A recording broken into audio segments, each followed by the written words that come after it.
So this morning it hit me like a ton of bricks that special education is being transferred to the Department of Health and Human Services that RFK Jr. oversees. But here's the kicker. That means that all data related to special education will also be in the Department of Health and Human Services. That's IEPs, 504s, behavior plans, medical records, anything in your student's file that you submitted or was gathered for special education will now be in the hands of RFK Jr. and legally he can go through any of that information without consent.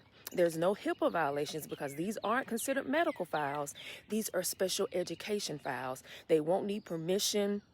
They won't need to tell you it's been used for research because it is now housed under the Department of Health and Human Services. I'll even do you one better. This isn't just about the autism registry because, of course, all that information could be used to compile that registry, but now they will know and have access for research purposes and for registries to classify every child in special education based on their diagnosis. Yes, I know that the government has always had access to this information under the Department of Education. This is different because for the first time, someone has openly said, I want to violate your right to privacy.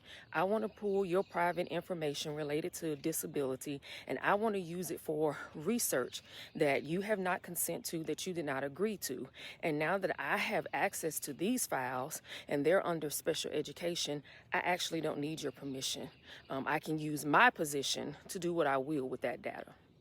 That's the difference. So here's what I'm starting to see happen. Parents and adults are reconsidering whether they want a diagnosis. People who have appointments are starting to cancel or reschedule so they can see how this thing plays out.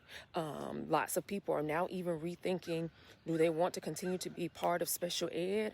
So much is happening because of this autism registry and the way that disability and special education is being looked at. And I guarantee you, as people opt out of diagnosis, the rates will decrease, not because the prevalence has changed, but because people are afraid. Okay?